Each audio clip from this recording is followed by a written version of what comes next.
My name is Bob Carey. I'm president of the New School, and my job is to, first of all, welcome all of you here and welcome our panel, and particularly to welcome the first speaker, Chris Ward.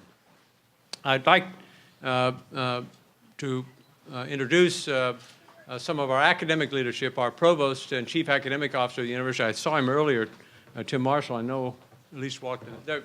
Where is he? Behind the post, right over here. Tim, nice to see you here. And Joel Towers is back there as well. Joel is the dean of Parsons, which many of the students at Parsons are very actively involved in infrastructure issues, especially with the Port Authority. And Lisa Servan, who is the dean for our New School for General Studies, and Milano. She holds down only 2 titles at the university. And Milano is the school that is the sponsoring school for this event this evening. I want to also congratulate and draw attention to Andrew White, back here, the man in the brown outfit with a beard.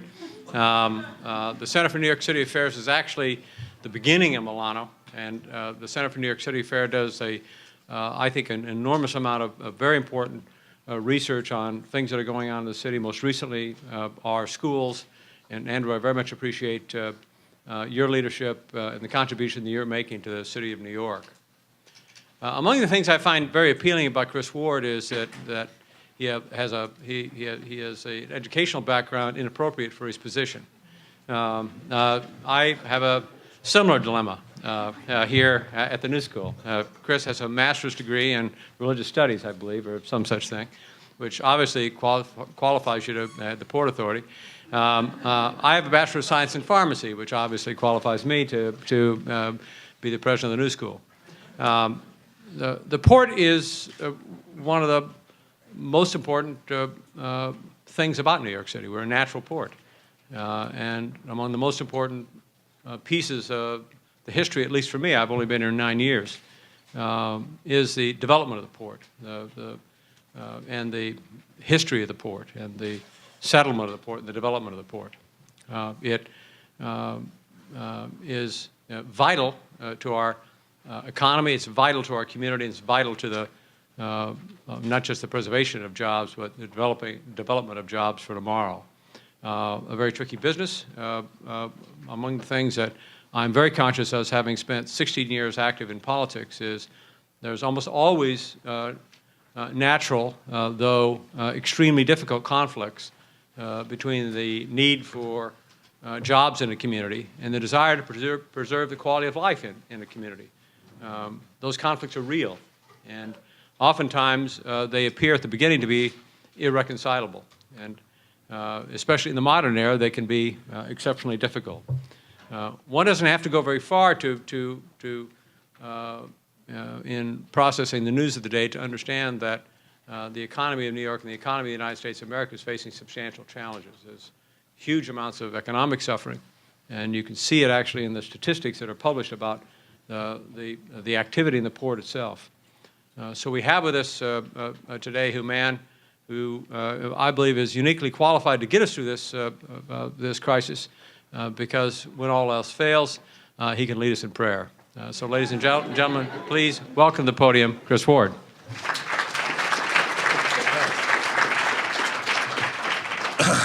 Thank you, Bob.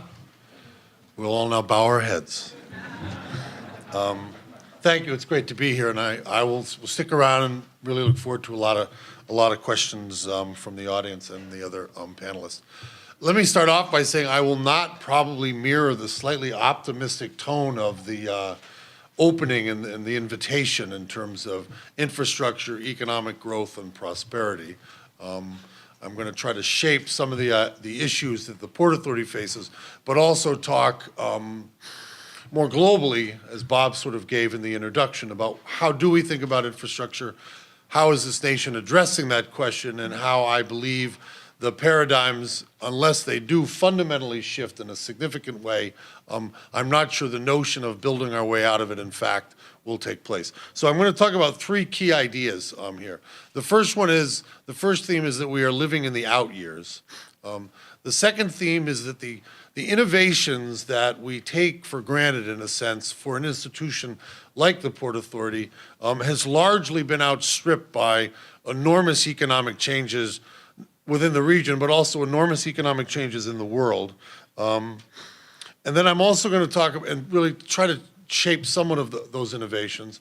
And then last, I think I'm going to sort of acknowledge that the federal agenda that I really believe was created in the Reagan administration continues today, in fact, in somewhat and more polarizing fashion, that doing more with less as a mantra has left us with little or no civic discussion about what government does and a sense of confidence in what government does, and so that we see a lack of fundamental funding or allocation of resources because of that. But let me start with what I mentioned. We are living truly in the out years, and Jay Walder of the MTA is the man who's probably most struggling with it, that we have created a series of economic institutions and financial structures that creating economic capacity in the front ends, we said we'll deal with that in the outer years. Well, today, Jay's living in the outer years, as you see from the MTA's budget crisis, but to some respects, the Port Authority as well. We are facing for the first time in decades an amount of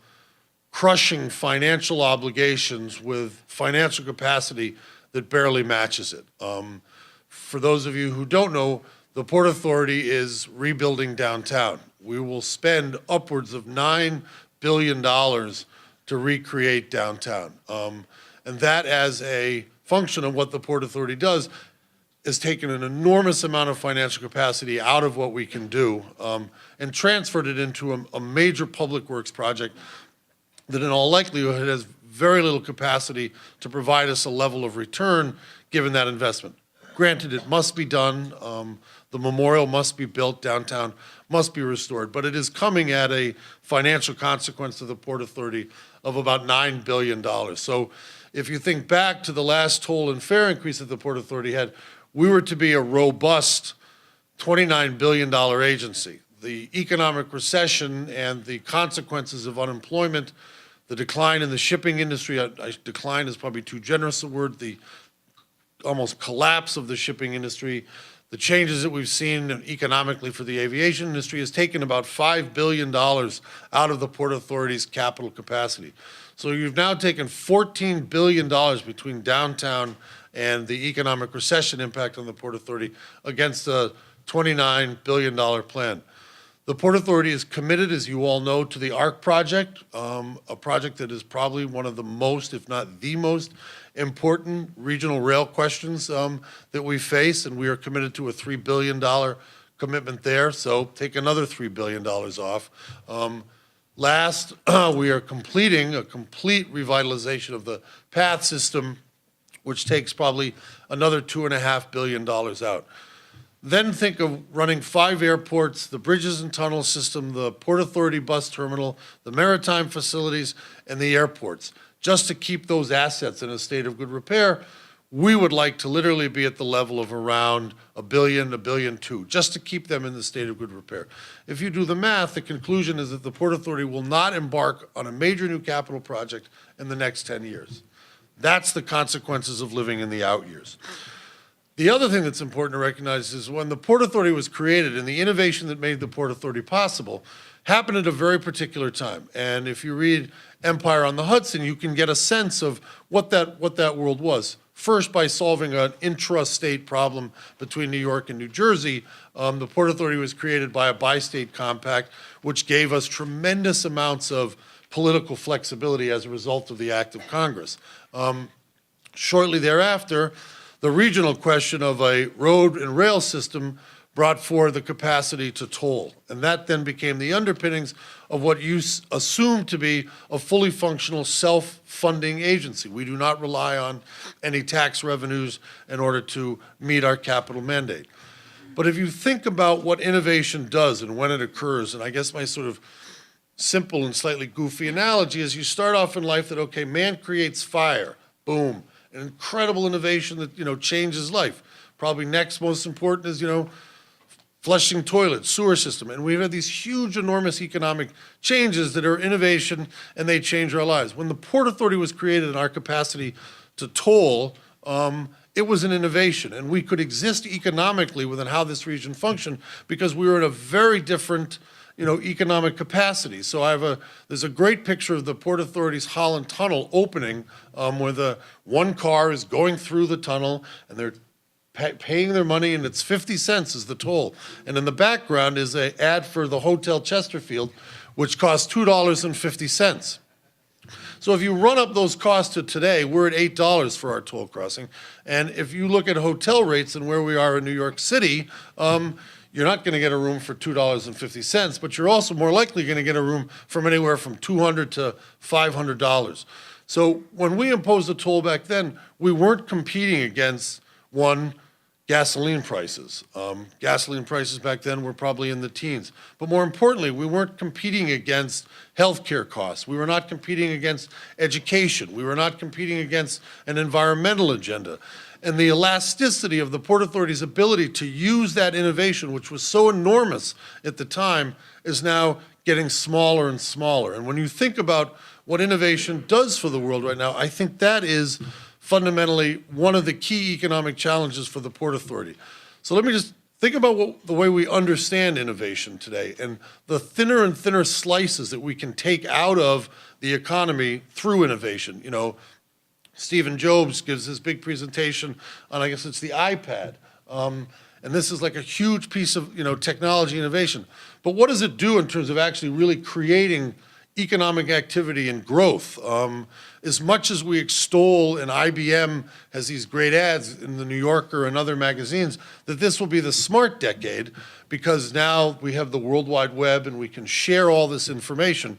But what is it actually doing to create economic capacity? And what is it actually doing to create wealth? So the Port Authority is now functioning in an environment where innovation in the 20s economically no longer makes sense. Every time that the Port Authority works through toll and fare increases, it's like the third rail. And that our ability to take economic value out of the economy to build other assets gets harder and harder. We are continually ever slicing that economy in terms of what we can capture.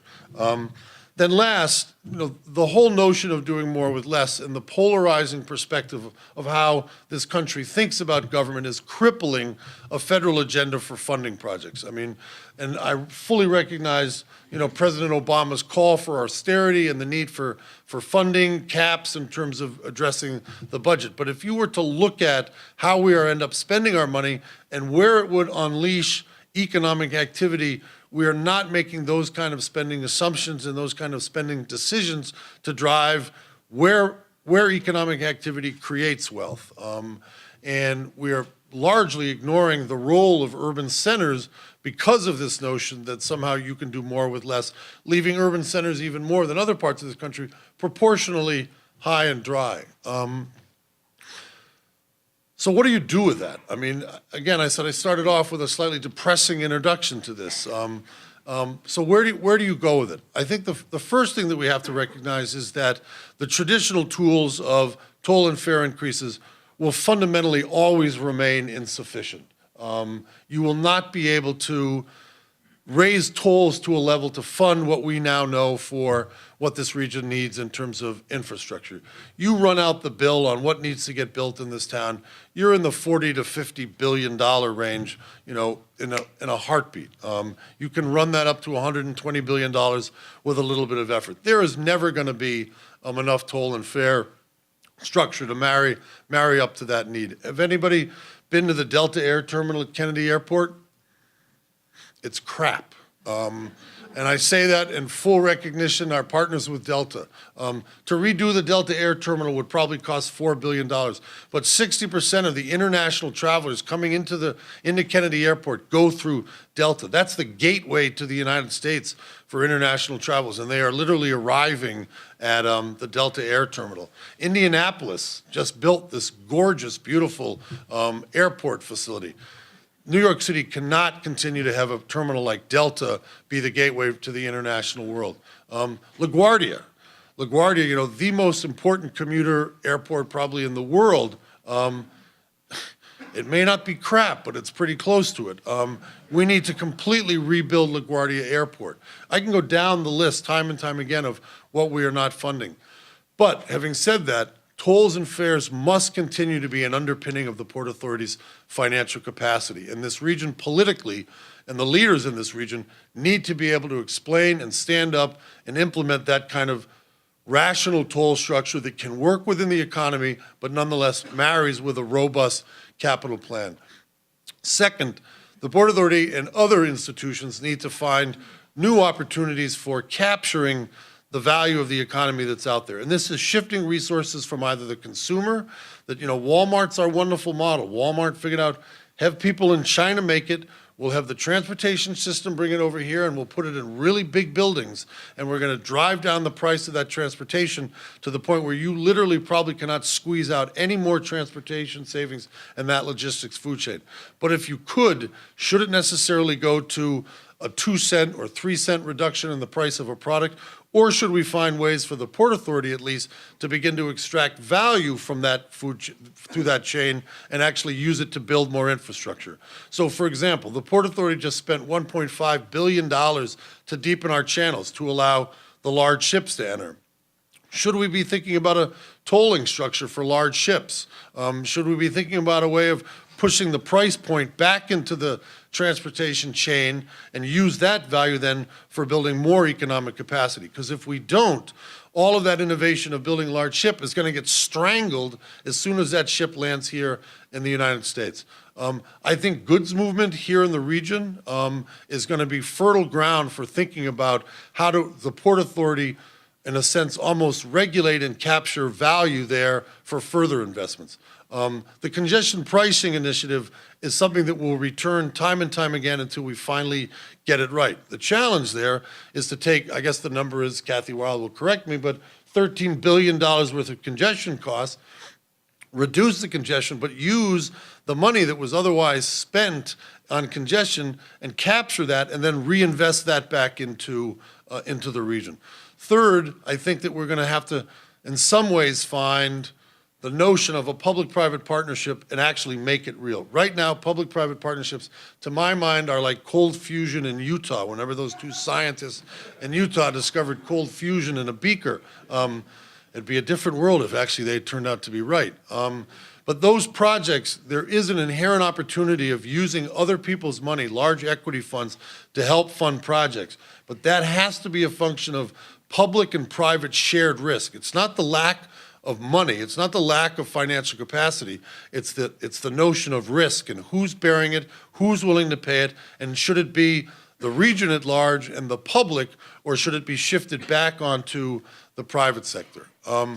Waste to energy, innovations in how we handle energy, all of those are going to need to be on the table if we are going to build ourselves out of this infrastructure gap that we are clearly facing. So to conclude, we're living in the out years. We have outdated models that are not allowing us to fully compensate large agencies which must rebuild the next agenda for the region, or we will strangle on our own growth, and that the federal agenda is so disproportionately allocated to where you actually get wealth, where wealth is created, and what drives this economy, and the example is Delta. People literally don't fly out of Delta because it is the terminal that it is.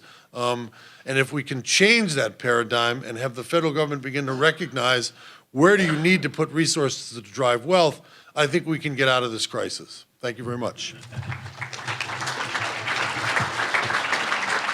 I'm not going to sit up here by myself. That's right. I'm not going to sit up here by myself. No, have a seat. We'll call you up in a minute. Thank you, Chris. There are some seats around up here and up here, so if you've just come in and you want to find a seat, please come up. That was great foundation for this evening's conversation. Thank you very much. My name is Lisa Servon. As Bob Carey mentioned, I'm the Dean of Milano, the Graduate School of Management and Urban Policy at the New School, and also the New School for General Studies.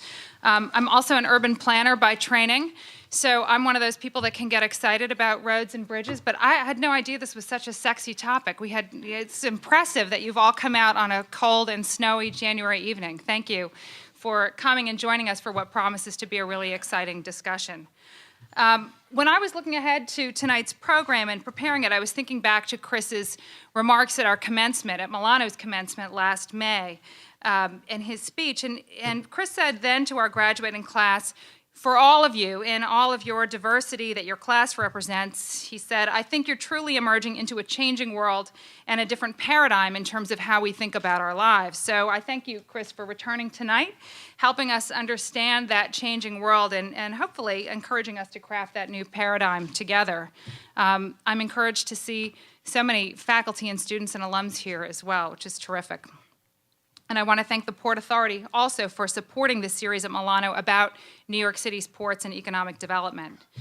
We also have some members of our donor and volunteer community here, Susan Halpern, Paul Travis, who are both actually Milano alums as well, and are terrific supporters. Our next speaker tonight is Seth Pinsky, who was appointed president of the New York City Economic Development Corporation by Mayor Bloomberg in 2008. During his tenure at NYC EDC, Mr. Pinsky has administered many of the city's discretionary incentive programs and structured and negotiated the city's involvement in large development projects, including Hunters Point South, Willets Point, and Coney Island. This critical work is leading to the creation of new jobs and new housing, commercial, cultural, and community space. We're very pleased to have him here with us tonight to share his insight and experience.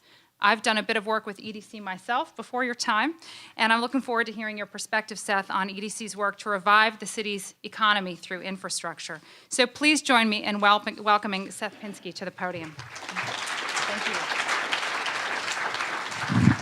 Thank you. And, before starting my remarks, I just wanted to remark on Chris's, I think, very cogent analysis of the situation that our region is facing.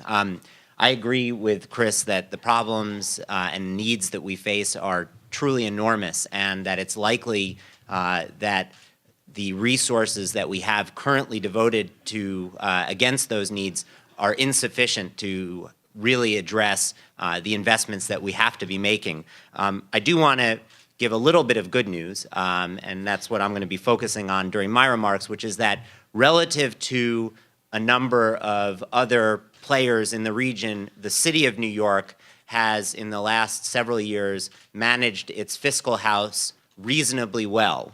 And as a result of that, we continue to have the capacity to make investments in our future. That being said, the city alone can't solve the region's problems. We don't have the resources to do that, and we recognize that a lot of our partners in the region are in a different fiscal shape than we are. In addition to that, notwithstanding our management of our own budget, as the mayor pointed out today in his announcement about the city's 2011 fiscal year budget, how well we're able to invest in ourselves is partially dependent on what the decisions in Albany are. And obviously, those decisions could have a significant negative impact on the city's ability to invest further.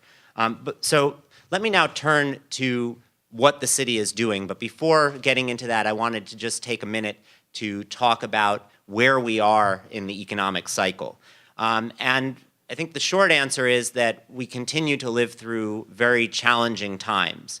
The only statistic I think I need to give to illustrate that is the most recent unemployment rate for New York City, which stood at 10.6%. That's 3.6% higher than the previous year and an increase of 0.6% from November 2009. We also heard in today's budget announcement by the mayor that job losses in the city are expected to continue through the second half of 2010, and that the ultimate number of job losses here in New York is expected to total about 200,000 private sector jobs since the peak of the employment cycle in the second half of 2008. Now, as painful as these job losses are, I think it is also important to understand that these numbers reflect a substantial improvement in the outlook for the city since the start of the downturn. In fact, in June of last year, when the city projected the total job losses from this downturn, the expectation was that we would lose 100,000 more jobs than we're now expecting, a total of 311,000 lost jobs.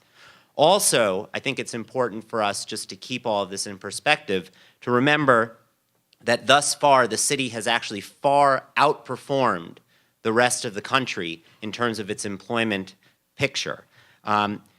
in the nation as a whole, since the peak of the last boom, the percentage of private sector jobs lost stands at somewhere between 6 and 6.5%.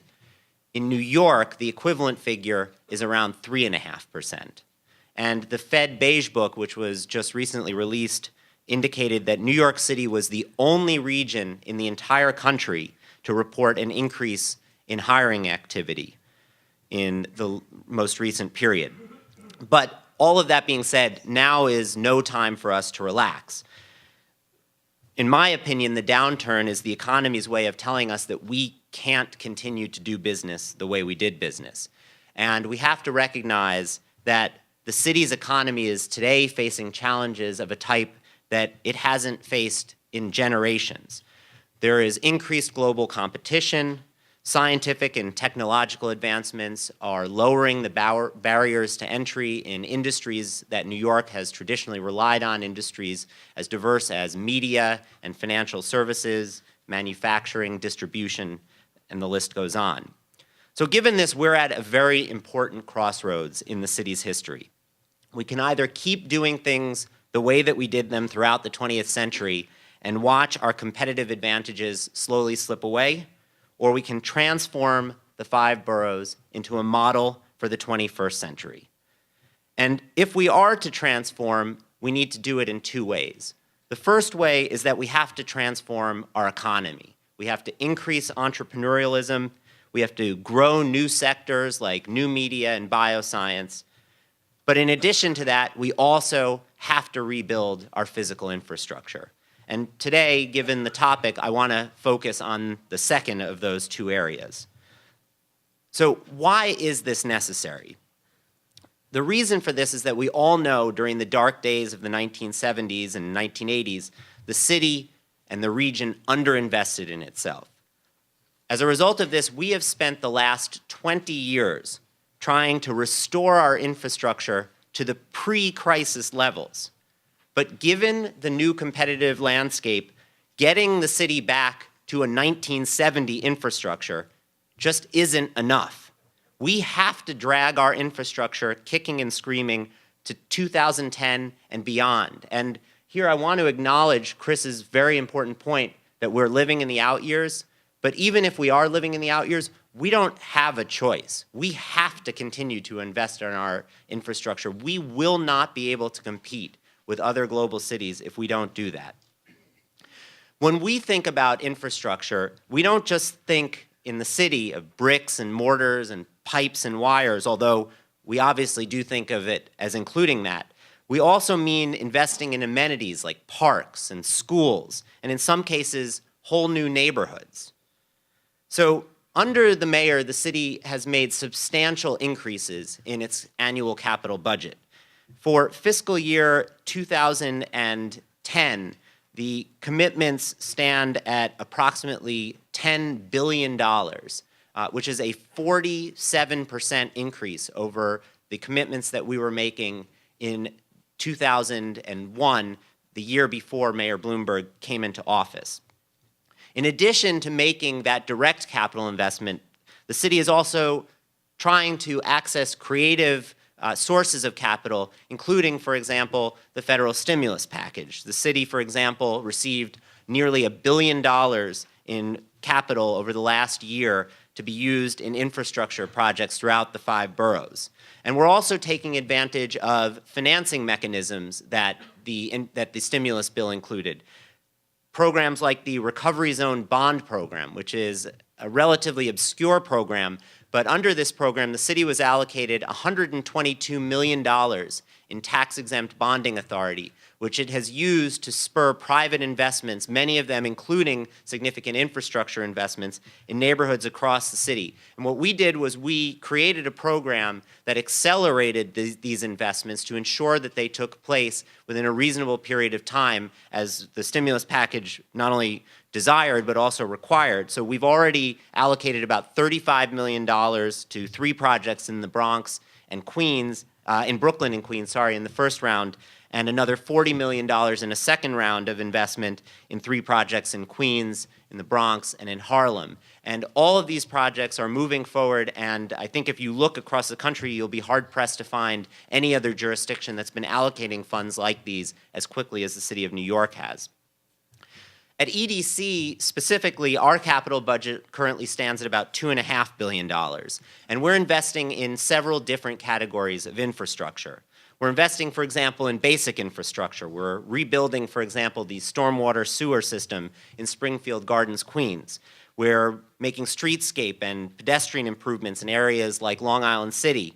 We're working, in fact, with Chris on a very important project where we're lowering the water siphon that connects the water systems of Staten Island and Brooklyn. And the reason why we're doing this is it will allow the Port Authority to dredge the channel underneath the Verrazano Bridge at a lower level to allow new shipping to come in and increase port activity. We're also working on projects aimed at reviving our city's working waterfront, and again, working very closely with the Port Authority. At the South Brooklyn Marine Terminal, for example, in Brooklyn, we and the private sector are investing $120 million to create a new break bulk processing facility and a new recycling plant, which will bring back to life a long dormant port facility, creating 400 jobs and reducing truck traffic by over 100,000 truck trips a year. We're also working with the Port Authority to spur substantial investment in Red Hook and in the North Shore of Staten Island, where we're hoping to expand container terminal capacity for the city of New York. And finally, we're also working on significant area-wide redevelopments, a new way of thinking about infrastructure, not just putting in pipes, but actually creating new neighborhoods out of whole cloth. Areas like Hunters Point South in Long Island City, where we're creating the largest affordable housing project since Starrett City in Brooklyn. Willets Point in Queens, where we're taking a 62-acre toxic waste dump, we're cleaning it up, we're creating New York's first LEED certified neighborhood. And Coney Island, where we are not only going to be rebuilding the historic amusement park, and we hope to have an announcement on that front very, very shortly, but in addition to that, we're also going to be creating jobs and services for the 50,000 impoverished, underserved residents of this very important neighborhood of Brooklyn. So I guess what I would conclude with is, yes, we do all collectively face an enormous challenge here in New York, and the investments that we need to make may outstrip the resources that we currently have identified, but it is absolutely essential, in my opinion, that we not stop making those investments. We've made that mistake once before. We're paying the price for that still today. We have to figure out a way to do this in a fiscally responsible way, but we have to do it. There is no choice. If we don't do it, our competitors are not waiting for us. They're advancing, they're moving forward. If any of you visits any major city anywhere else in the world, you'll see how far behind we are already today, and we can't afford to fall farther behind. Thank you very much.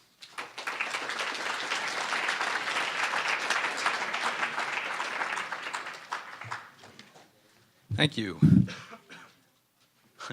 Hi, I'm Andrew White, and I won't take very much of your time. I just wanted to say a couple of things. First of all, the panelists can all come up to the table. After our moderator engages in a conversation with the panelists, we're going to have time for audience questions. And the way that's going to work is we'll have a couple of people with microphones going around. So when we get to that point, please hold your hand up until they get to you, and they're going to check in with you and try and make sure there's a sort of a flow to the questions. I want to introduce our moderator, Daniel Massey, who is an author and a filmmaker, and his day job is a reporter at Crane's Magazine, who I met, interestingly enough, through a couple of the best students I've ever had, happen to be old friends of his. So, Daniel, thanks for doing this. Panelists, please come up.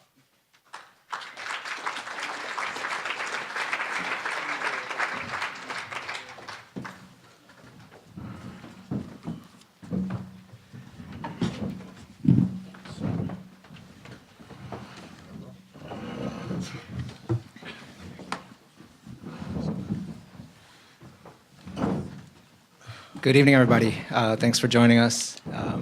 I'll introduce the three panelists that you haven't heard from yet. Please refer to your programs for complete biographies. I'll give you a little bit about them. We have on the far left Robert Yarrow, who's the president of the Regional Plan Association, which is America's oldest independent metropolitan policy research and advocacy group. And next to him, we have Kathy Wild, who's the president and CEO of the Partnership for New York City, which is the city's leading business organization. And then we have Alyssa Katz, who's pinch hitting tonight. And we thank her for joining us. She's a consultant with the Pratt Center for Community Development, and she's a journalist who covers urban development and policy. We heard from Chris. I'd like to start with Chris, actually, because there's been a couple of items in the news today related to the Port Authority, and so I figure we'll get the news out of the way and then get into a deeper discussion. The World Trade Center, you said that it's a priority to get built. You talked a little bit about the importance of rebuilding downtown. There was not a deal before the arbitration ruling. Deadlines have come and gone. I guess the question is, what makes you think that you're going to be able to come to an agreement now? What's changed now that this ruling has come down? And how do you hammer something out in the next 45 days? Well, continuing my theme that I won't be that optimistic, let me say a couple of things. The public infrastructure for downtown is getting built. The memorial, our commitment to meet the memorial deadline of the 10-year anniversary. One World Trade is rising. It will soon meet its standard floor and will rise as the tallest building in the United States, as a matter of fact. The road system, the vehicle screening center, all of that is in fact going quite well.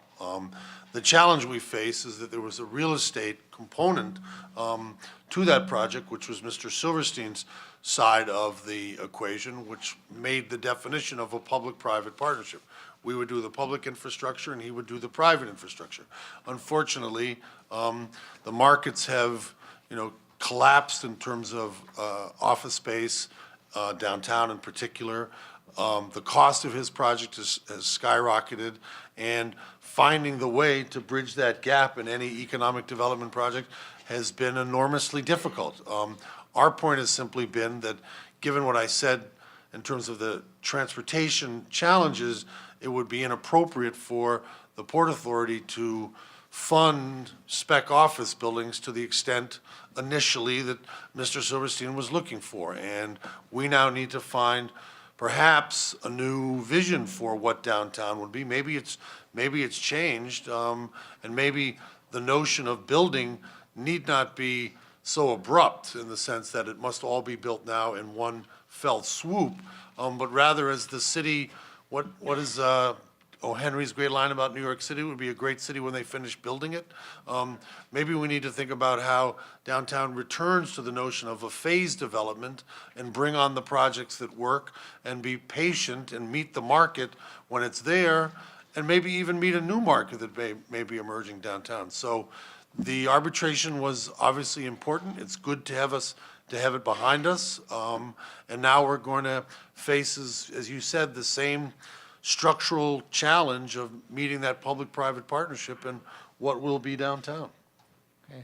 And there was another article in the news today about the ARC Tunnel, which you mentioned in your remarks, and, Sure. and delays over issues of eminent domain. Can you address those delays and also speak to the question of, now that there's a new governor in New Jersey, how that might affect your operations overall, and not just with relations to the ARC project, but you have a Republican in New Jersey and a Democrat here in New York, and how might that affect you going forward? I am not going to comment, just so we're clear, on how well Republicans and Democrats get along or don't get along. That is not the key to success of being the executive director of the Port Authority. That I have learned. Let me one at a time. What you read today in the paper was a very technical summary of, obviously, the challenge of building a passenger rail system underneath the Hudson River and into New York City. And all that was really being highlighted in a memo to Christie from the Port Authority was that until certain land is acquired, made available through both acquisition-friendly, acquisition through condemnation, and then in negotiation with the City of New York for the utilization of streets and restrictive declarations for development. Until all of that can get worked out, it would be risky for the project to proceed. I think one of the things we have learned is that unless the regulatory process and the sponsoring agency has literally crossed T's and dotted every I's for those who seek to oppose particularly large-scale projects, it is often those technical issues, i.e. Westway, whatever you may think about it, I'm not arguing good or bad about Westway, but when you think about where that project faltered, it faltered on a very, very narrow EIS question, and it didn't proceed because of that. We just want to make sure that, since we are committed to this project, that we've taken care of that regulatory framework and crossed every T and dotted every I. The Port Authority remains committed to the ARC project, as Governor Christie has indicated. I think the challenge for the ARC project, and this is a challenge for large transportation agency, is that this is an enormous project. And will it be built at the price tag that it is today? Maybe, but we need to be honest and thoughtful about how do we address cost escalations or price escalations for projects so the public doesn't come back all of the big dig in Boston and have such a cynical perspective on what large-scale private infrastructure projects cost that they're distrustful anytime another one gets announced. And so what I think Governor Christie was saying is, let's be clear and do a full assessment of what's the cost, what's the timing, and what is the likelihood of the success of that project, so we don't revisit that kind of cynical cycle that people in the public tend to think that these projects are always sort of wasteful, that they're never built the way they're supposed to be, when I would argue that the Big Dig was an amazingly successful project. Whether or not you thought you could build all of that for $3 billion, that was your mistake, because it was always going to cost $12 to $14 billion. Thanks. Both Seth and Chris spoke a lot about where the money will come from, and I'd like to throw this open to all of our panelists and maybe start with Kathy. Congestion pricing was defeated. East River tolls were defeated. I think, Chris, you said that public-private partnerships, you made an analogy to Utah there earlier. And I'd like to know where money is going to come from for the projects that we need, if those avenues have been looked at and defeated, at least for the time being.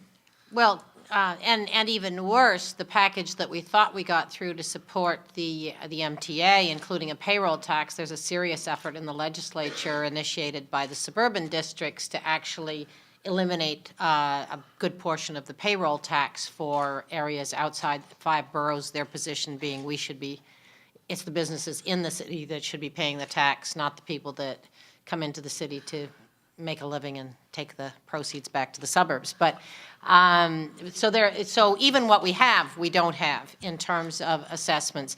We obviously you can't totally privately finance infrastructure. It has to be led by the public, and it has to include a public-private financing. We've not done nearly as much as Europe and other parts of the world. In China, there is, in Taiwan, part of China, there is a fast rail that's been built, $120 billion or something, that was all privately financed, a public system. There are plenty of examples in Spain and Europe, all over the world. We could be doing much, much more in this country if we could deal with the operational management and other business union issues. I thought we went a long way at that in New York State in the business labor leadership and the government leadership on the SAM Commission, that Governor Patterson convened, put out its report, and then said they didn't have enough money to implement to put together the agency and board that was to implement it. That's a big disappointment.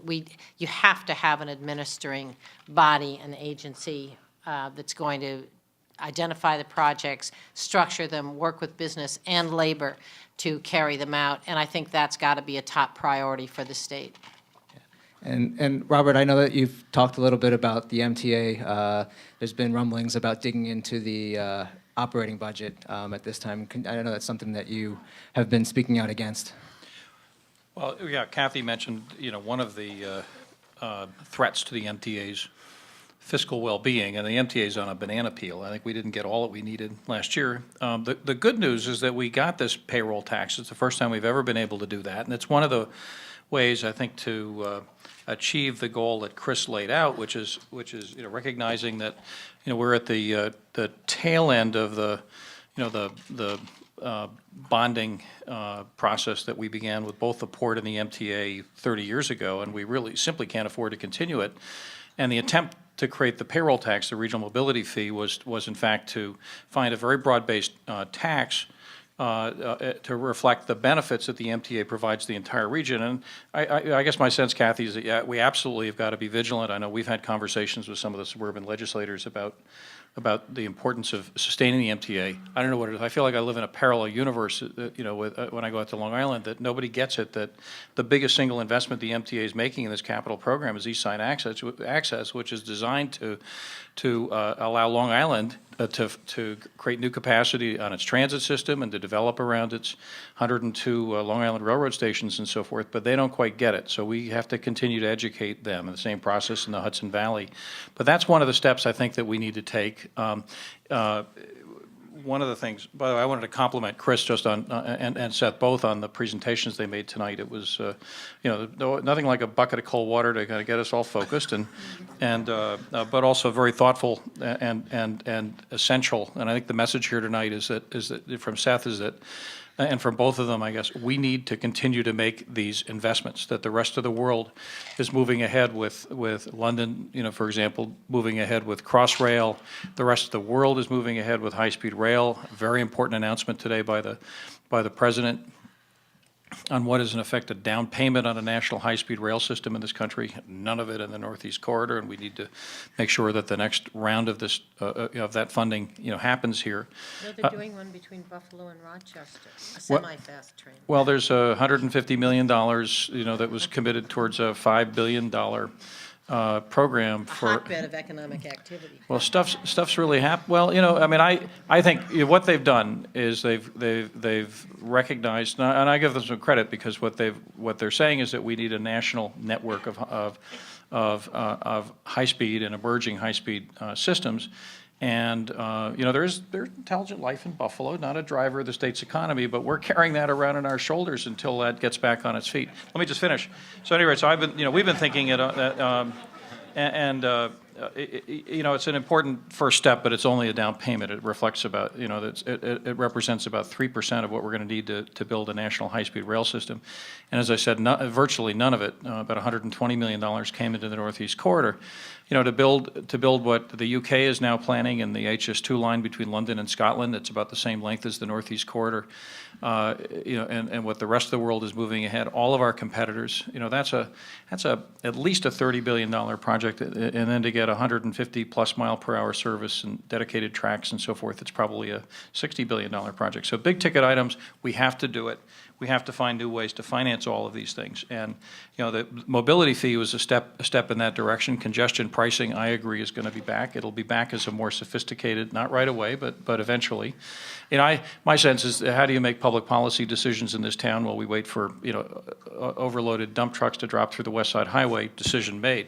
And I suspect that it's going to we'll have to have a series of terrible tragedies with people in ambulances that don't get to hospitals and fire trucks that don't get to fires, and it'll have to be the usual sequence, 2 or 3 in a row, and you have to read about it in the Post and so forth, and then people say, well, this is really a threat to public health, and we're going to have to deal with it. But I think it'll be back.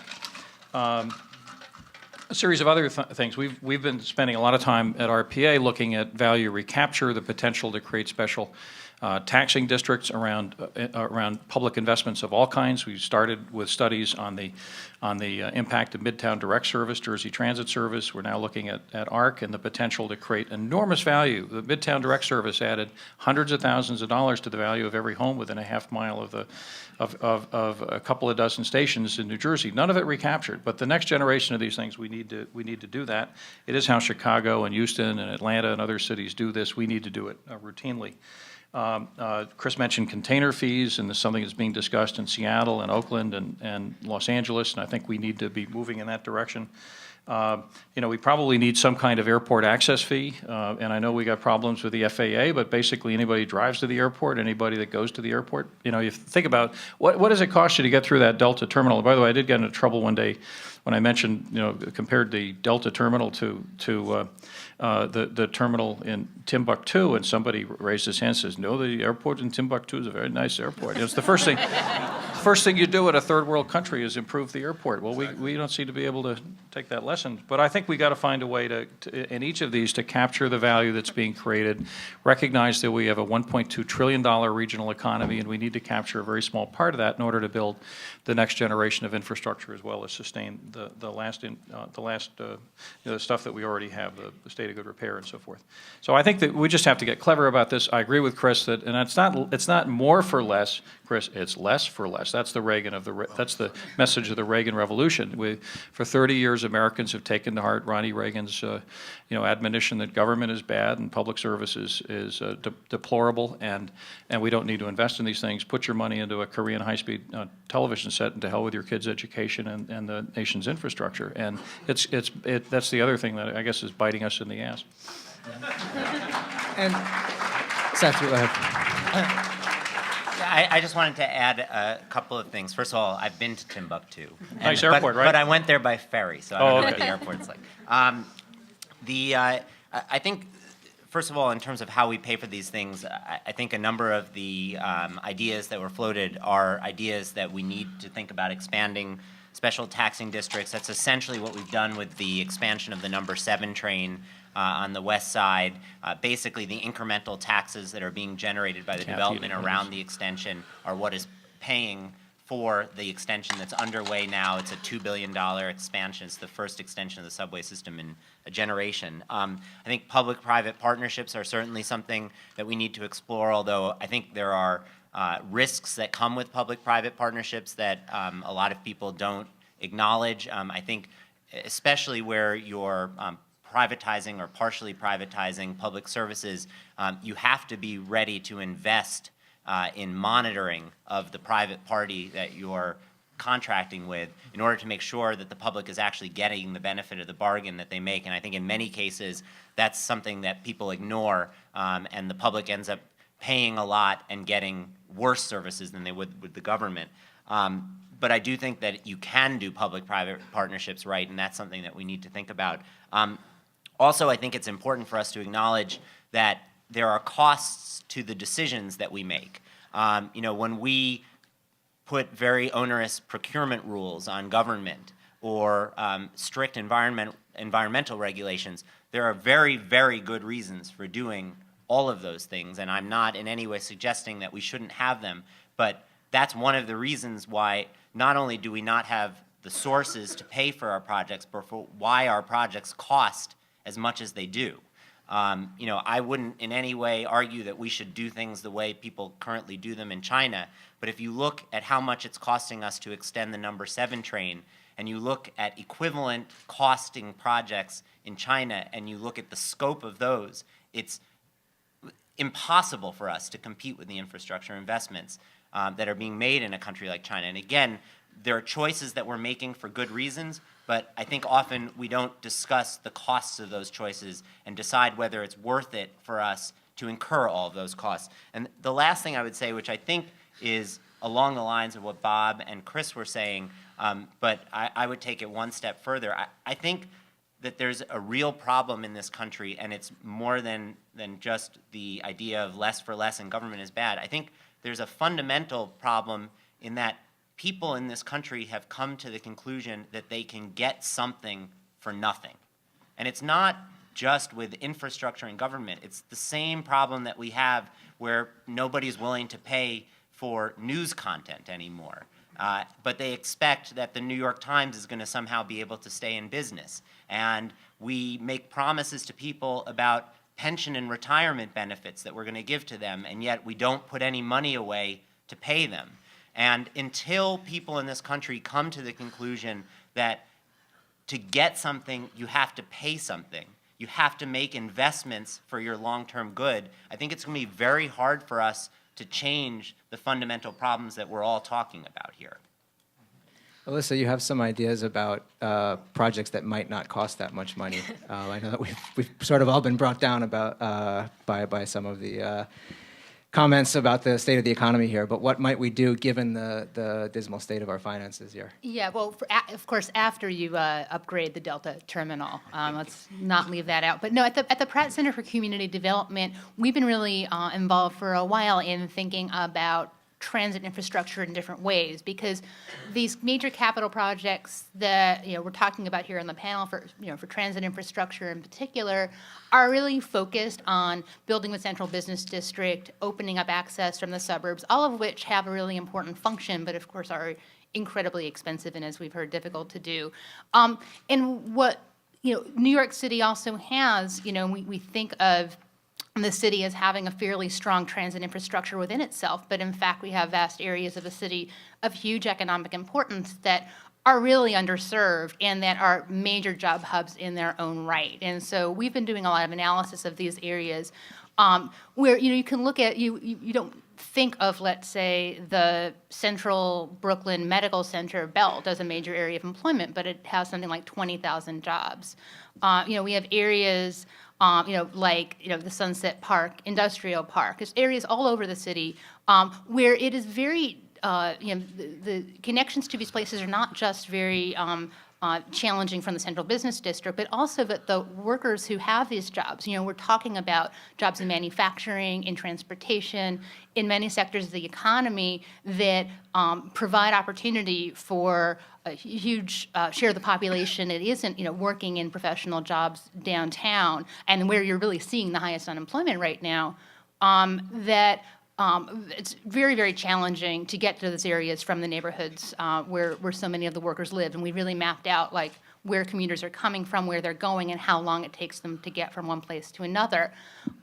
So New York is beginning to look at solutions to this dilemma, and it's the Department of Transportation and the MTA are now piloting select bus service, right, which is a form of bus rapid transit. And interestingly enough, one of the pilot routes is going to be on 2nd Avenue, right on top of the 2nd Avenue subway. And when you look at the sort of very creative and innovative responses to how to use this very scarce commodity that the city has in its its streets, and the using roadways as and tapping them more fully as an underutilized resource. And what Select Bus Service is essentially doing is creating lanes that are dedicated to buses with, this has already been piloted in the Bronx with, where passengers pay fares before they get on to the buses, with the result being much, much faster travel times. And so the city's piloting one of these in each borough, and I think that the state capital plan, which has not yet, is sort of in limbo right now, but is a really, really modest sum for this initial phase, and the next one, something like $135 million. This is obviously no substitute for some of these major capital projects that we're talking about, but what we're seeing is the potential to open up vast new areas of the city for really rapid transit access for that can connect places where people live, major job centers, and create much faster commuting opportunities. So, one thing to really think about is kind of where to go from here, and to kind of create the political capital and popular support for looking at expanding select bus service beyond these initial pilot routes, and thinking about, well, what would a citywide bus rapid transit system look like? What could it accomplish? What, when you start thinking of this mode of transit as having something to contribute at a much, much lower cost, like what could it actually bring, and what can the priorities be if you begin to think about that and the economic opportunities that it opens up? So that's one other way of looking at this challenge. That's definitely, yeah. And Chris, you had mentioned focusing on projects that might open up wider economic opportunities. Lisa, you mentioned the 2nd Avenue subway. People have criticized it because that area is pretty much as developed as it's going to get. I mean, how do we need to think about the types of projects that we focus on, given the financial predicament that we find ourselves in? I think there's an interesting model that is, if you look at connectivity, and I think the bus rapid transit is a really good example. I think the notion of that as a low-cost, multi-borough strategy married with the larger regional requirements for bringing activity into the central business district is another strategy.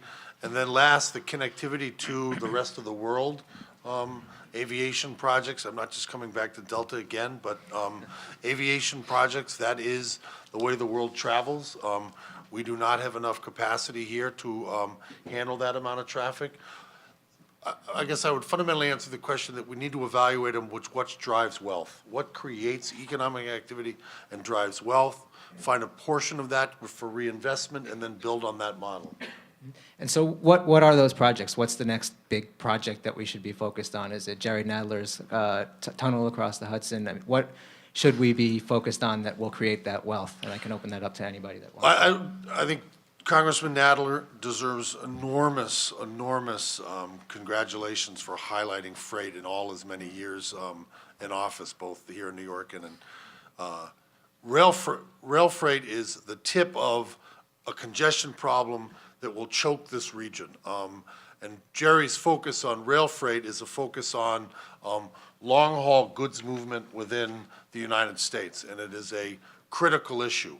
But what Jerry will also tell you is that until this region faces the amount of intra-truck trip traffic which we require to service this economy, right now, the amount of essentially unregulated goods distribution that is moving in and around this city and within the suburbs is literally choking the economic capacity of this region. When you look at Kathy's statistics on the $13 billion worth of congestion, that is driven by the need to move all these goods around this region. And until we really grapple with that problem and solve it, Jerry's rail freight solution is one part of it, but I would strongly recommend that we need to think about how we are handling goods within this region. And I would posit that until there is some type of rationalized, organized, economic underpinning for a new goods movement strategy within this region, it becomes our Achilles heel. And I think there will need to be, in particular, new ways of thinking about how we move goods in such a dense urban area, and that's going to require both pricing, regulation, and private sector ingenuity. Go ahead, Seth. A couple of thoughts. First of all, I think Alyssa's point about looking at less expensive ways of accomplishing the same goal is an excellent point.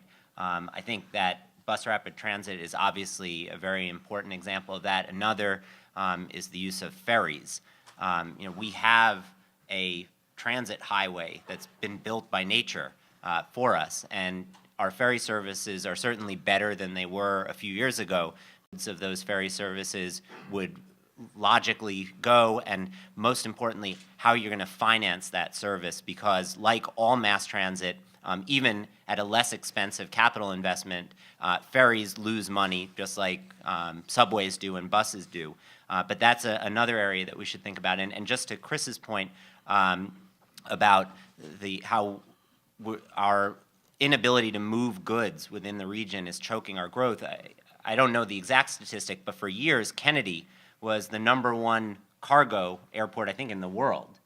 And that number, its ranking has been dropping precipitously, and one of the reasons is it's impossible to get goods in and out of Kennedy. And so something that we've been working on, but it's a very difficult nut to crack, is how do you make cargo traffic in and out of Kennedy easier? Another example of a project You mean on the ground? Yes, on the ground. Once it's landed at Kennedy, how do you get it out of Kennedy and to the users? And a great example of a completely inefficient model that we worked on with the port to make more efficient.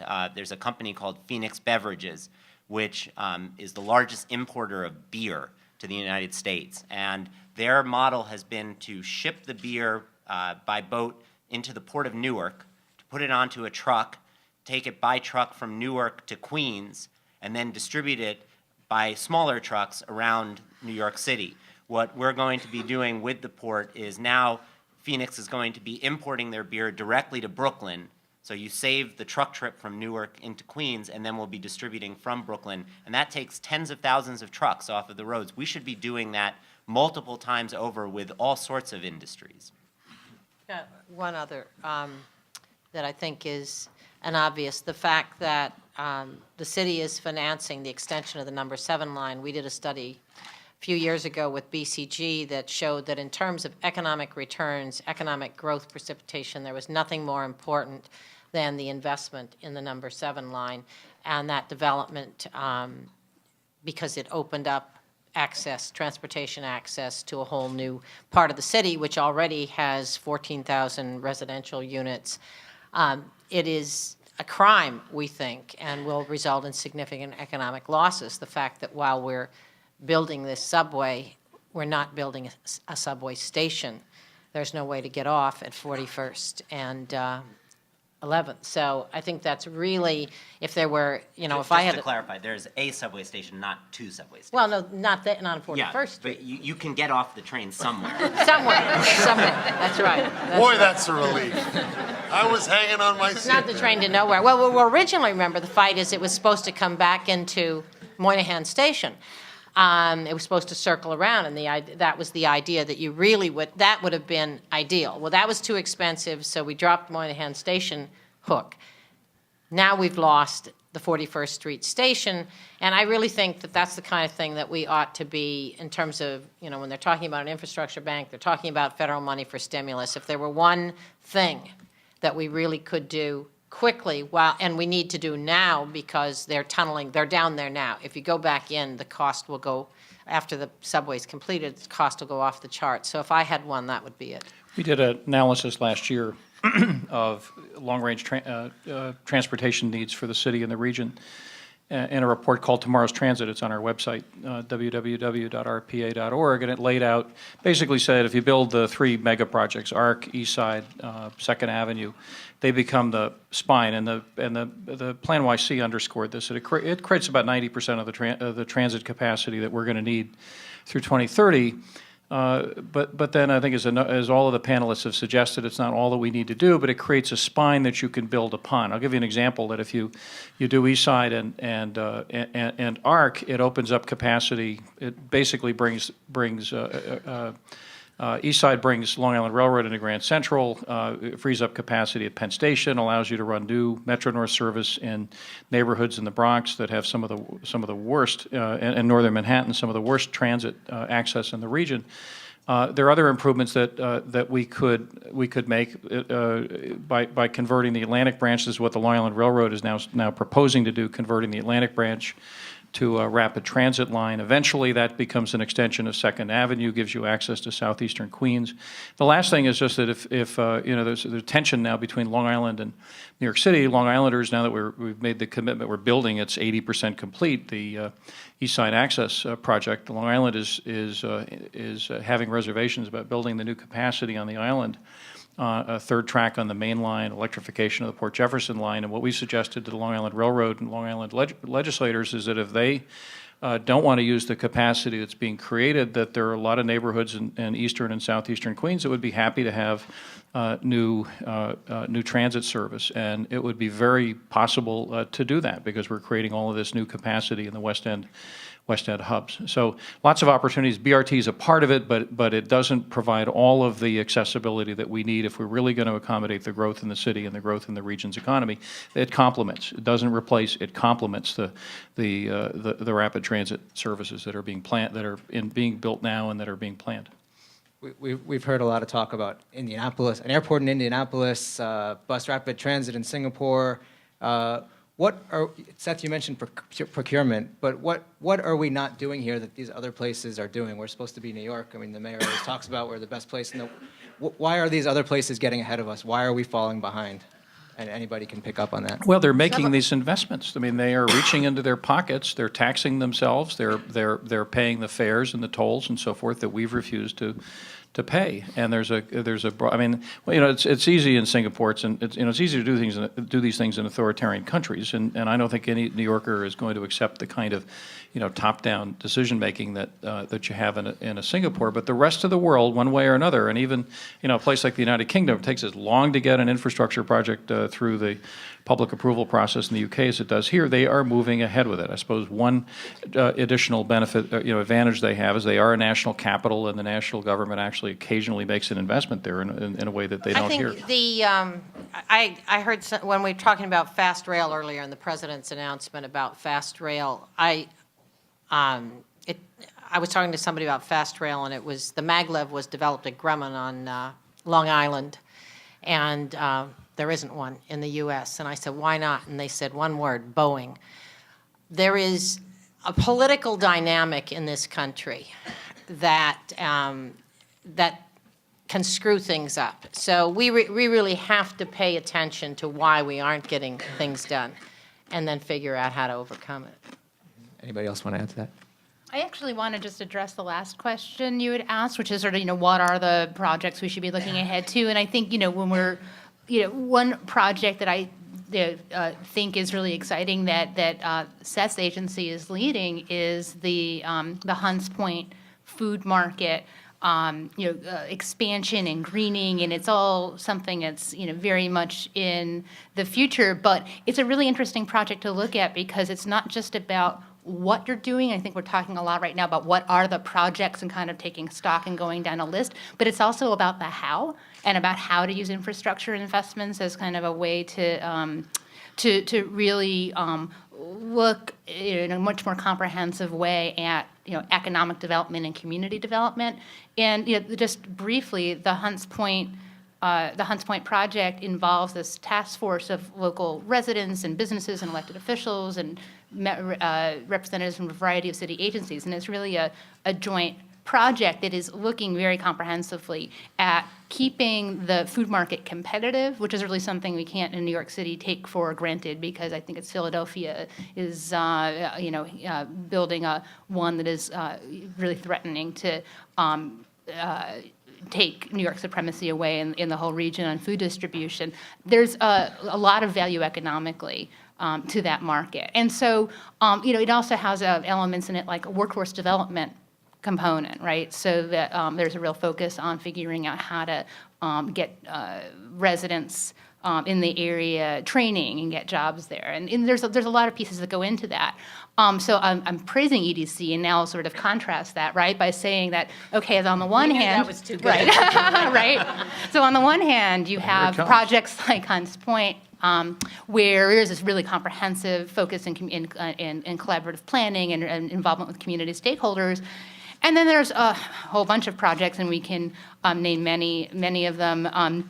We've heard about a few of them tonight, where it's it's very much coming directly from the top down, and communities are sort of automatically put into an adversarial role.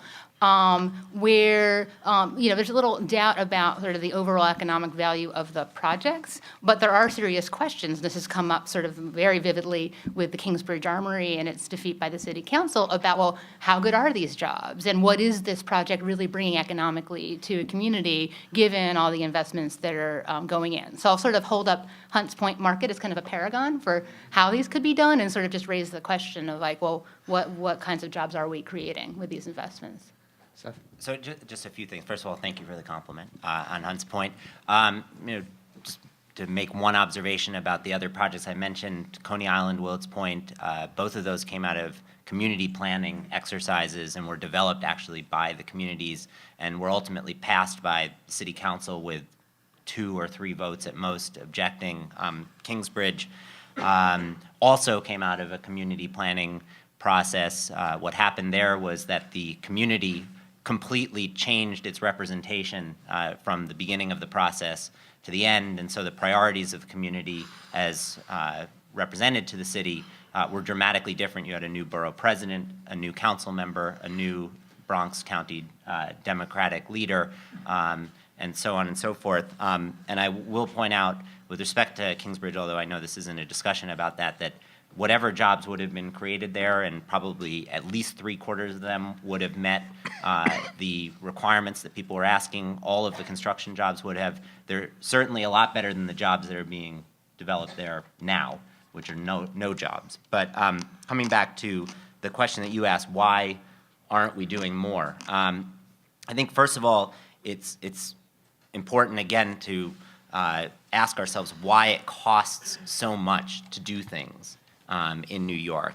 And I think it's a lot of different small costs that we've placed on ourselves, and again, for many, many good reasons, but over time, those have accumulated. And when you're in a less competitive environment, a city like New York that has the advantages that New York has can afford to charge people a premium to get things done. But when you're in a more competitive environment, that premium becomes harder to charge. And so I think that we do need to kind of ask ourselves how we do business. That being said, I think it's also important to remember, I know this is in some ways a very depressing panel, it's important to remember that we're doing an enormous amount of infrastructure investment in New York. You know, the city is doing $10 billion a year. Chris is talking about a $25 billion capital plan, and that may be less than what we would like to do, but that's a huge investment in the region. The MTA is investing billions of dollars. Projects that people thought would never happen are actually underway. And I do think that we need to be cognizant of that. The last handicap that we have, which is just a fact of life, is that as an older incumbent city, we not only have to pay to build new infrastructure, which all of our competitors do, but we have to put a lot of capital in just to keep our existing infrastructure up to snuff. And that's a big drain on our resources, but it's a drain that we have to invest. Yeah, I think almost 2/3 of the MTA's capital budget is on upkeep of its existing structures. We're going to take questions from the audience in just a couple of moments, so if you do have a question, we're going to ask that you put your hand up, and there'll be a couple of people coming around to take care of you. And while that's going on, we'll continue up here. I wanted to ask about green jobs, because the president mentioned it last night, and we hear so much about it as being the future of the economy here in the city and the country, but I haven't really seen it happen yet. And wondering, is it government that needs to put more investment? Is it the private sector that needs to invest in it more? How do we actually, see that turning from talk into action? And anybody that wants to take that can jump on it. It's a really interesting issue, green jobs. One of the things, we were asked by the mayor to develop a plan to increase the green economy in the city. And one of the first things that we realized when looking at the sector was that nobody really knows what green jobs are. There are thousands of different definitions, and I've told this story everywhere I go, so some of you may have heard this, but a green job could be a television salesman who happens to be selling more energy efficient televisions than the television salesman next door. But I don't think that that's what most people imagine when they imagine green jobs. So what we did was we took a step back and we first of all asked, what are the real opportunities that New York City has in the green sector, and what are the obstacles to success in those areas, and what can we do to overcome those obstacles? And what we found were that there were several areas of opportunity. One of those is in green waste management, recycling. There's a huge opportunity for New York, and the city has a very aggressive solid waste management program, which is going to increase employment substantially, is going to make our waste stream much more environmentally friendly, and is also going to create new jobs and new tax revenue.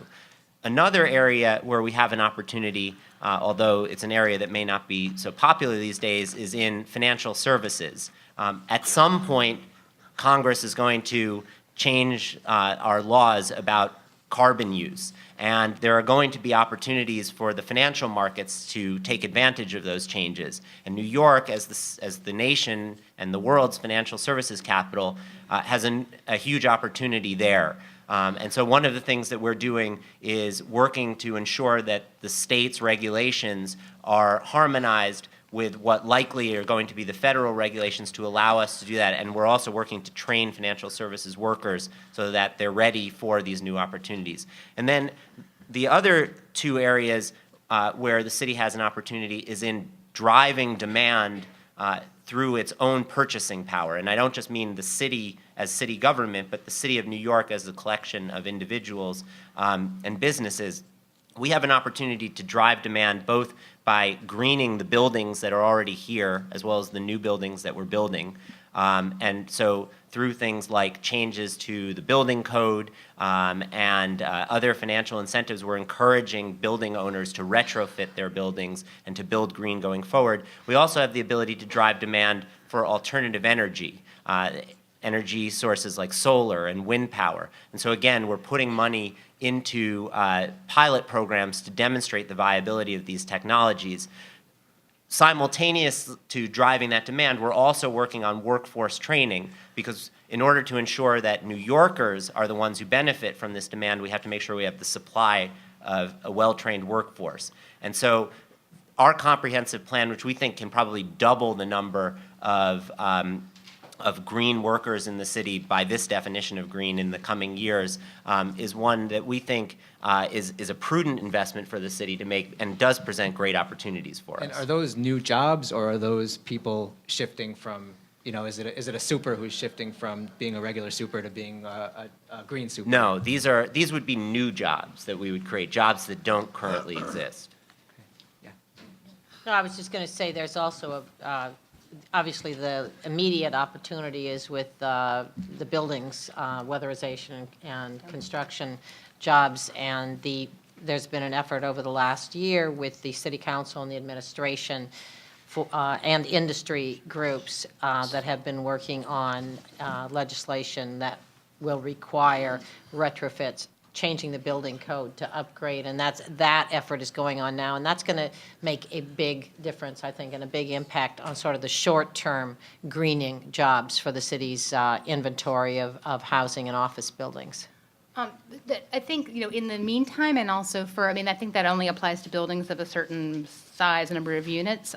One big challenge it's a statewide challenge, and it's actually a pretty straightforward infrastructure investment that wouldn't take a whole lot of capital up front, is that, New York has a number of incentive programs for home energy retrofits, but they're not at all at scale, right? They're very hard to access, very hard to use, and the homeowner or landlord has to make a fairly significant capital investment up front and either take a long time to recoup it, or if it's a landlord-tenant situation, depending on how they're splitting energy costs, the person who's investing in the energy retrofits may not even be the one benefiting. So there's a whole kind of financial puzzle to fix there, but it's really, New York needs to do a whole lot more, and this is really a state-level question about bringing home retrofits up to scale, marketing them, making them much more user-friendly. And if you do that, you'll create a whole lot more green jobs in the process. The one piece of, just on that, the one piece of legislation that our state legislature has been able to pass recently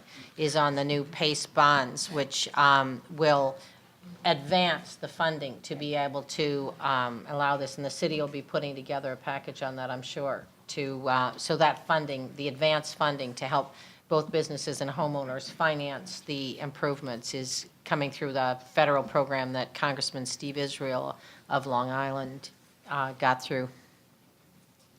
Love to open it up to the audience now. Just to show we don't Anybody hate has Long Island Nice completely. A nice thing about the suburb, yeah. Hello. My name is Mark Turner. I actually have two questions. He gave me one. My first question is that UMNDJ is building some facility out in Camden, New Jersey to assess their hospital there. Where's the discussion and private partnership among that in many cities that are connected to New York? Camden, Trenton, Newark, they're all blighted, underutilized, they're horrible. All right, and the same in reverse. Is an infrastructure tax, since that's the only language we seem to understand, tax is so far-fetched. What can be more of an important discussion than Moynihan Station? You touched on it briefly. What could be more important than Moynihan Station? It brings everybody back to New York from Philadelphia, so on and so forth. So you can bounce around that when you get a chance to. Chris, do you want to take So that? Chris, weren't you going to build that? Yes. And I believe actually with some patience we will. You asked a couple of questions. The second one is clearly Moynihan Station must be built. And it's not because we need just a beautiful train station. The amount of capacity that Amtrak in the Northeast Corridor currently carries, the amount of origin and destination which takes place at Penn Station today, I think it's 60%. That corridor is the linchpin for almost the nation's economy. And until we can really maximize that capacity, it's going to be an economic hindrance. And so the notion of what Moynihan is no longer just an edifice. It is transportation benefits to unlock that economic capacity below ground. And we have started, with the help of Senator Schumer, that process, and are hopeful that we will receive one of the early initial Tiger grants, which will start an incremental approach to that project. I would just editorialize here slightly, as I think one of the things that I would say is that when we think of projects, New York tends to only think big, and we overburden projects with such a level of complexity and breadth, as Moynihan Station was at one point, with this huge move of the garden moves, the Moynihan Station replaces Penn Station, and by the time you're done, while a wonderful vision, it died of its own weight. So we are approaching Moynihan Station now on a far more incremental, build the transportation capacity, and over time, the beautiful station will come. But your other question was what I was trying to get at, is that the connectivity creates value, and that value creates wealth, and that finding a way to extract some of that wealth and economic activity to fund the projects that are coming next, so Camden does get revitalized, so Newark does have a connectivity that gets revitalized. But that is not going to happen unless we can find those transportation linkages which allow them to participate in the economy that New York City fundamentally drives. And I'll be even stronger than Kathy here, that the idea that we are focusing on a high-speed rail option between Albany and Buffalo, for all of the fun little anecdotes that we can say about Buffalo, that it is the Northeast Corridor, which is the most important passenger rail system that we have in this country. And even if it might not be going 180 miles an hour, if we can get it up and get it to the level of improvement that we know and go 120 miles an hour, that will drive such economic value within this region. But we didn't. I think Bob knows California got $2.5 billion of high-speed rail. Florida got $1.5 billion, and yet we got $154 million for Albany to Buffalo. No, Rochester to Rochester, Buffalo. sorry. Worse. I thought it was bigger. So that's my paradigm, and Bob Yarrow and the RPA and some people at the Brookings Institute have talked about this, that whatever the statistic is, the number of people who live in cities and the amount of economic activity that comes out of cities, we need to drive infrastructure investments to create the wealth that cities naturally do and why people move there. And that's what we're not doing right now. Yeah, the numbers are 80%, of Americans live in metropolitan areas. 70% live in mega regions like the Northeast, the Boston to Washington corridor. The number, the ARC tunnel, which Chris is leading, and Moynihan Station, basically make it possible for west of Hudson commuters, who represent 90% of the increase in commuting, suburban commuting into Manhattan over the last generation, for that growth in commuting to continue. And we've seen, and this is something that's unique about the Port Authority and about RPA, and it's always interesting to look at our history. They were created established in 1921. We were established in 1922 to look at this region as a region and as a network of communities, large and small. We've been driving you crazy most of that time, right, Chris? Yeah, that's right. And and in fact, these cities that you mentioned are all part of a constellation, along with literally hundreds of others that constitute a metropolitan economy. That's where that's the economic unit. New York City doesn't thrive unless the region survives, and vice versa. I think there's an understanding of that. And the good news with the new governor of New Jersey, I think he gets it, that in fact there really is that the success of New York City is important to New Jersey. We haven't always had that in the past, and New York City mayors haven't always recognized the importance of those connections. And all of these big infrastructure projects are designed to create the connectivity that Chris was talking about, and to create the economic value both in the city and in the suburbs and the smaller cities around the region like Newark and Bridgeport and others, which, by the way, are doing better than they have. The only one other thing I would just add about Moynihan is that I think we've done a lousy job characterizing it, because it's not a regional project and it's not just a rail project. I'm going to get these statistics somewhat wrong, but I'll be right in the orders of magnitude. The percentage of flights that come out of the New York airports that go to airports within the Northeast Corridor is 20, 30, 40%, something like that. It's a large percentage of flights. And the percentage of air traffic delays around the entire country that are directly or indirectly attributable to the New York City airports is something like 75%. So if you could get people off of the airplanes that are flying between Boston, New York, and Washington and onto trains, you could free up capacity that would free up capacity and turn in the air traffic control system throughout the country. And we've done, I think, a terrible job of explaining the national importance of this project to the rest of the country. That was my point about Boeing. You should be less subtle. They're better. We have about 20 minutes left. We'll try to zip through some more questions. We have one over there. Sorry, there's somebody behind you. We have a microphone going around.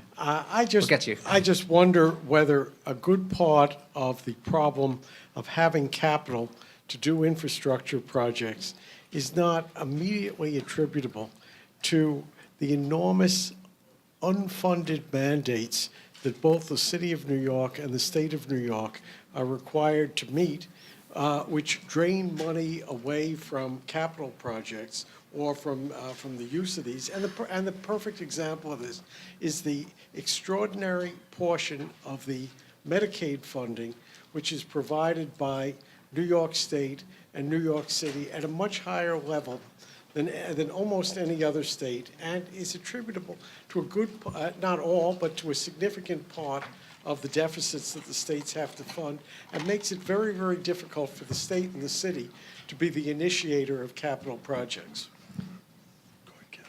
I think you're making a really important point. New York State has, as you know, a $7 to $8 billion budget deficit. And we are spending, if you look at the analysis, Carol Kellerman was here, I guess left, but Citizens Budget Commission has done an analysis where they've showed that New York in healthcare, in education, in a series of other operating areas spends more per capita by multiples of 2 or 3 than any other state, and our outcomes are no better. And it is, we have used much of our state spending as an upstate jobs program to make up. We have hospitals upstate with 50, 60% occupancy, but full employment, because same thing with prisons, same thing with other state facilities. We have not done a good job. This year is an opportunity, hopefully, because we've got this huge deficit and because we've got a huge problem with on the infrastructure financing. Hopefully we can begin to get that right. But I'm glad you brought it up, because until we figure out how to make better choices on limited state tax dollars, we're not going to solve the infrastructure problem. Yeah, I'd like to congratulate Chris and Bob on their taking a broad view and a general kind of overview, because I think that's very much needed in this area. I was recently in DC and spoke to people on various committees, energy and commerce and transportation and infrastructure and finance, et cetera, and was struck by the lack of communication among the different subject areas in terms of how they view infrastructure finance. And it's also somewhat reflected in this panel with its focus on traditional transportation financing. And one of the things that struck me was the way the people on energy have been using special taxing districts, not at all on the federal transportation side. That the whole concept of a national infrastructure bank, the concept of Build America bonds, when you talk to people on the subject committees, and my views, what I'm saying, do not necessarily reflect any particular members of the legislature, that they really don't understand anything about it or even know anything about it. So I think that there's an educational process that needs to be gone through here. But I think also in light of what Chris was saying about the Port Authority and the general financing of infrastructure, transportation infrastructure, that much could be gained by looking at more innovative financing mechanisms, some of which are being looked at in Congress, some of which are not, like covered bonds, I think has not hit anybody's consciousness yet, but that's a way that infrastructure is financed in Europe. Secondly, in terms of public-private partnerships, which have been much aligned, and I have problems with them also, I think that the State Asset Maximization Commission actually did produce a very good paper outlining some of the ways that P3s can be used productively. And one might not agree with all of its conclusions or its suggestions regarding placing this all under ESDC. But the basic question of how to do successful P3s, I think, are addressed in the question and are addressed in that paper. And the whole question or the use of availability payments in P3s, I think, is very useful discussion. The third thing I wanted to say... Can you ask a question? Yeah, We're just going to try to get to somebody else. coming down to a more specific project level, which is where a lot of this discussion was. Seth, when you talk about the North Shore of Long Island as a container port, wouldn't it be more efficient to use Brooklyn as the major container port in New York City with its access by freight, by rail to Long Island and to Brooklyn and Queens and even to Manhattan? I mentioned the North Shore of Staten Island. I'm sorry, the North Shore of Staten Island, but the point is still that wouldn't it be more efficient to do in Brooklyn? Yeah, well, you know, it's interesting. The New York Container Terminal is one of the most successful container terminals in the entire Port of New York. It accounts now, I think, for somewhere between 15 and 20% of all container lifts taking place in the entire port, and it's done that relatively quietly. It's thanks to investments the Port Authority has made, the city has made in rail transportation, fixing a lift bridge that provides access to the North Shore of Staten Island. It's one of the largest private sector employers in Staten Island. And we think that there's a great opportunity to significantly expand that capacity in a way that is environmentally friendly. So I don't think that it's an either-or proposition. With respect to Brooklyn, I think over the long term, we believe that the freight capacity of Brooklyn is significantly larger than it has been in recent years. I mean, basically the Brooklyn waterfront, with the exception of a few piers managed by the port, had largely gone dormant for decades. And we're seeking to revive that. I think that the goal of creating a container terminal is a good long-term goal, but realistically, it's going to be long-term. There has to be financing found for the infrastructure that would be needed for a container terminal there. And in the interim, what we're working to do is to put facilities in that are not inconsistent with that long-term goal, and that will continue to revive the use of the waterfront for industrial and distribution purposes. So yes, absolutely, the Brooklyn waterfront is a huge resource that's been underused for too long. You know, a couple of thoughts, Joyce, just a response to your comment about meeting with committee staff in Washington. I spoke to somebody at USDOT, a high-level official, and asked, we were talking about the State of the Union, and they were elated because for the first time in 23 years, a president of the United States has mentioned the word infrastructure in a State of the Union address, which just gives you a sense of how out of the infrastructure business our federal government is. And a couple of thoughts. One is that the most consistent part of the MTA's capital programs for the last 30 years has been federal support. Remarkably, there's been about a third of the total investments that have gone into the MTA. It's a third of $80 billion. So figure it out. It's a very substantial amount of money. It's come from Washington. But I think the point is, and we need to push the federal government to do more.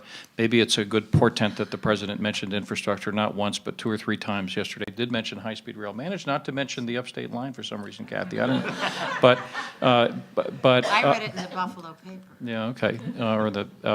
But I think we have to do this ourselves. The tradition here in New York is that we can't depend on somebody else to take care of this for us. And I think Chris's opening remarks saying that we need to invent, a new cash register. And then the Port Authority invented the cash register bridge, and Robert Moses perfected it. And we need to invent a new kind of machine for financing these investments. And I suspect that the vast majority of it, whether it's 70 or 80%, is going to have to come out of the pockets of New Yorkers. And one last thought on that is I was on a panel with Chris Dodd in Connecticut, last spring on this subject, on infrastructure, and the question for the audience, well, who's going to pay for this, Mr. Yarrow? And I said, you are, and we all are. And the question, Americans are going to pay for this stuff, and the only question is which pocket it's going to come out of. We're paying for it. And if we don't pay for it, and this is the message of this panel, this city and this region will go into a permanent decline.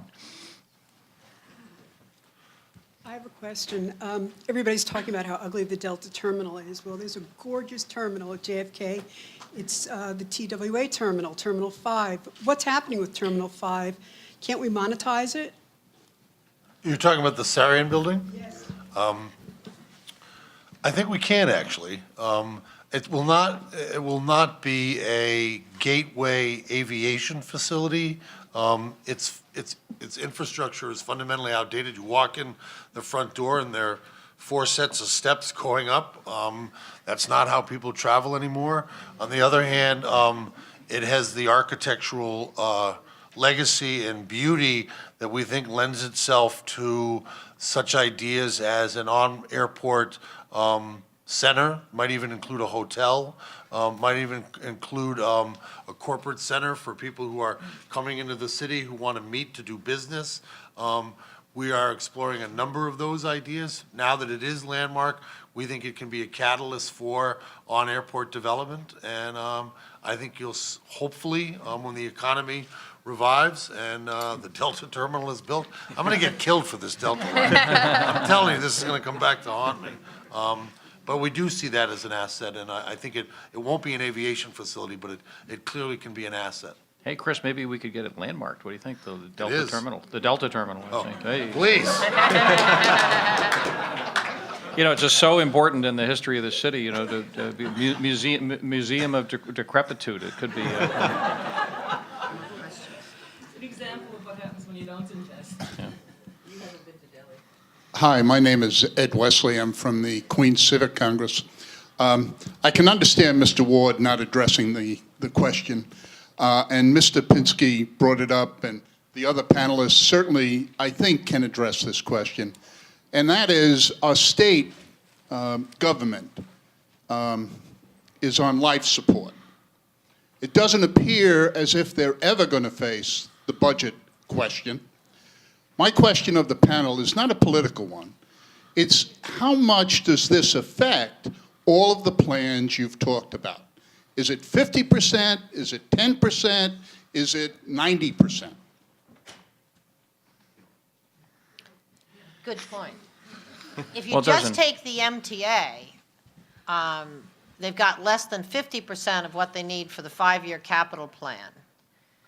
And that means that the projects that Bob spent a lot of time talking about, their importance, cannot be built. I mean, they can't go any further than this year. There is no capital plan beyond it. So it's a big problem for just the MTA, and not to mention everything else.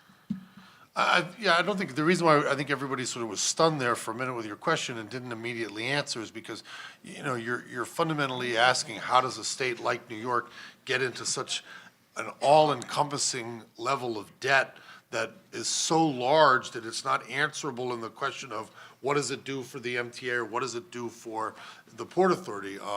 Because what you're fundamentally highlighting is the fact that the state is broken and that there is such a mismatch between even what we want to do today, and assuming that that is money well spent, that New York is $8.5 billion in debt. So to try to find direct linkages to what's not happening, No, it's got much more debt than that. It's the deficit is 8.5 Yeah, Sorry, billion. the deficit. Deficit, right. The the debt is deficit. about 65 billion. And we'll be lucky if it's really 8.5 billion. I guess I stand corrected twice, given my, given my answer. Well, you're a New Jersey guy now.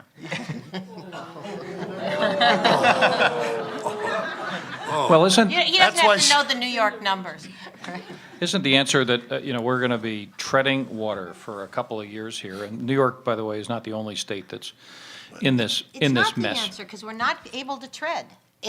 We run out of cash in May, so we're not going to be treading water. We're going to have to do some dramatic things, and that may be the good news. No, let me that go, we run out of cash in May. let me be clear that in terms of these big capital projects, that I think at least what we've been trying to do is it's been damage control. It's been to make sure that we don't repeal the payroll tax, the mobility fee, that we don't end up on that slippery slope, towards a declining transportation system, that we sustain as best we can. So, for example, we're working with the governor's office and the legislature on a 2-year on funding the first 2 years of the MTA's capital program, which basically gets us through the worst of this recession. Now, that still leaves us where Chris started this presentation, saying that we've got levels of debt that simply can't be sustained in all of these public authorities. We're going to have to find new ways of financing these investments, and we have to look at them as investments. That if we invest in these big transportation improvements, what we're doing is creating new capacity for growth that will sustain the city and the region and the state for the next couple of generations. I think we have time for one more question. My name is Ivy Cohen, and my question is about international trade and export development. I'll speak louder. Given the tremendous number of empty containers that are sitting at ports, or that are leaving our ports on cargo ships, and given the fact that the market for U.S. customers and revenue is flat at best, for tri-state area and American customers, is flat at best for small and medium-sized businesses, what is and what can New York City and the private sector be doing to help stimulate export development, to move tri-state area goods and services produced and traded by small and medium-sized companies around the world? That's a really excellent question. I think the trade imbalance is something particularly for the Port Authority, we are deeply concerned about. And let me talk about a couple of things that are happening that make that possible. I think the reassembling or remanufacturing, thank you, is beginning to occur, and that manufacturing is bringing in raw products into the United States, reconstituting them, packaging them, and then sending them back out is something that you've begun to see. Walmart is withdrawing a lot of its Asian manufacturing and bringing it in here domestic. I think this region, as Seth was hinting at, that there is a light manufacturing component of particularly high-end products coming out of creative fields of furniture, fashion, and the like. So I think that is definitely happening. One of the things that I think that this region creates tremendously, I'll be candid, is waste. We need to figure out ways of getting that out of the city far more efficiently. So that's another product that, and the recycling markets that are out there. So it's not going to be large. We are not going to become a major producer the way we had previously, but I think the niche opportunities of manufacturing returning from outside markets back into the region, and this region capitalizing on the creative end of manufacturing, again, in high-end fashion, furniture, those sorts of products. Art. You know, I was just going to mention, because we're here, the former dean of the Milano School, Fred Hochberg, is in fact the head of the U.S. Export-Import Bank, and the president announced last night a commitment to double the export from the U.S. in I think he said 5 years. And so there's a real opportunity, and it might be something that Milano could pursue with Fred. I've talked to him a bit about it, to try and make sure that the programs that are put in place as part of this negotiation of the jobs program that's going on now focuses on how we're going to get rid of the barriers and the impositions, because once you get the products, we don't have a we haven't had a history of a government program that supported our exporters, and that's something that I think Fred's in a position to help change. We're running out of time. Just wanted to give everybody maybe 20 or 30 seconds to make one final comment. Yeah, just on the question about promoting exports, I'll praise and then criticize Seth once again. That we're talking about these specialty furniture producers and fashion and all this stuff, but the amount of manufacturing land in New York City has been shrinking really precipitously, in large part because of a lot of rezonings that this current administration has instigated. Now, to its credit, the city has created industrial business zones that where you have pretty strong protections for existing manufacturing businesses, but you also have significant and very important areas of manufacturing zoning where you have a lot of enterprises that are creating goods, although I'm not sure how much of those are in fact goods for export. Right now, but that land is really threatened, in much of it is moving either de facto or officially to other uses, so that's a big problem. Anybody else want to make a final comment? Yeah, I would just say that we ran an exchange with our counterparts from London last fall, and lest you think that New York is the only place that's facing these challenges, the concerns are equally great, there and in most other cities, and also, a lot of this has been very down. Thanks, Chris, for getting us off on this track here, but there'll be some spiked punch out in the lobby if you'd like to leave and just end it all. That in fact we're at the bottom of an economic cycle. New York has come back. I have an entire shelf in my office, which I call the Death of New York shelf of books. Every time we get into one of these recessions, there are 2 or 3 authors who write about the death of New York, the decline of New York. Remember the Moses book was Robert Moses and the decline of New York. Well, you know what? We came back, and we'll come back again. And if you haven't figured this out, we've got some very talented public officials who are working on this. They're going to need your help. And as Chris said at the very beginning, we need to reinvent the way we finance and build and operate these facilities. But the punchline is we have to make these investments, or the city will in fact decline. Seth, I'm going to cut this down to 15 seconds now because I'm breaking the one moderator rule, but go ahead. No, the only thing I would just second Bob's comment. I think that the good news is the city has been here before. At each point where it's been in an inflection point like the one that we're at, it's made the right decisions, it's reinvented itself, it's come back stronger than it was before. It is not too late is the good news, and the other piece of good news is that I think that we have leaders in this state who understand what the problems are and are making plans. We don't have all of the answers, but we know what the questions are, and I think that we're making enormous investments. We just need to do more. Okay, anybody else? No, I think I've said it all. Great. Thank you so much to our panelists, and thank you also to the Port Authority, the Cirrus Fund, the Milano Foundation, and again to the panelists for making this possible.